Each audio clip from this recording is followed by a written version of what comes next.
sevgilingiz tashlab ketdimi? Unda bu animelar aynan siz uchun. Salom animeshniklar. Ko'rishmaganimizga ham ancha bo'libdi. Bugungi videoda romantik animelar haqida top 5 taligini tayyorlab qo'ydim. Agar tayyor bo'lsangiz, men boshladim. Sening isming. IMDb'da 8.5 ballni qo'lga kiritgan bu anime Makoto Shinkai-ning shedevrlaridan biri desam adashmagan bo'laman. Animeda ikki o'smir g'alati tarzda bir-birlari bilan ko'rishishadi. Keyingisi Ditya Pagoda, o'zbekchasi ob-havo farzandlari. What the hell? IMDb'da 8.3 ni qo'lga kiritgan bu anime bir bola Tokioga kelib o'z hayotini topmoqchi bo'lganidan boshlanadi. U so'ng Hinani uchratib qolib, hayoti butunlay o'zgarib ketadi. Keyin nima bo'lganini esa animeni ko'rib bilib olishingiz mumkin. Yonar qo'ng'izlar o'rmoni. IMDb'da 708 ni qo'lga kiritgan bu anime tomoshabinlar qalbini sindirgan film. Hatorobi no More.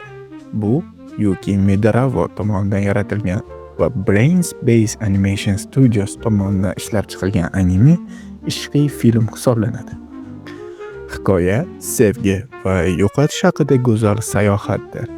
Yosh qiz o'rmonda adashib qoladi, lekin yosh bola qiyofasidagi ruhning yordami bilan u uyga yo'l topadi. Silent Voice. IMDb'da 8.2 ni qo'lga kiritgan Yoshitoko Oema tomonidan yaratilgan anime film hisoblanadi. Bu ijtimoiy tazyiqlar, hissiy jarohatlar, insonparvarlik va yarashuv haqida chiroyli hikoya qilingan drama hisoblanadi. Hikoya maktabdagi sobiq bezori Shouya Naguran sinfdoshi Shokugaga hujum qilganidan so'ng o'yin noto'g'ri sodir bo'lganidan keyin haydalganidan keyin sodir bo'ladi. Sening oshqozon osti bezingni yemoqchiman.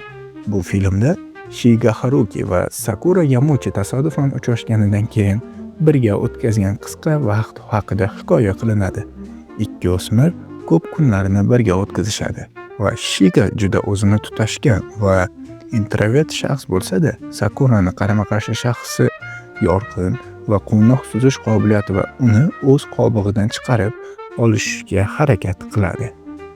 Bu filmlarni ko'rib bo'lganingizdan keyin ko'nglingiz biroz yumshagan bo'lsa, mana bu kattaga da'vat qilib qolishingizni so'rab qolardim. Nima qilay endi, studentman-da va yana bu videolarni tezroq chiqarishimga yordam beradi. Videoga like bosing, kommentariy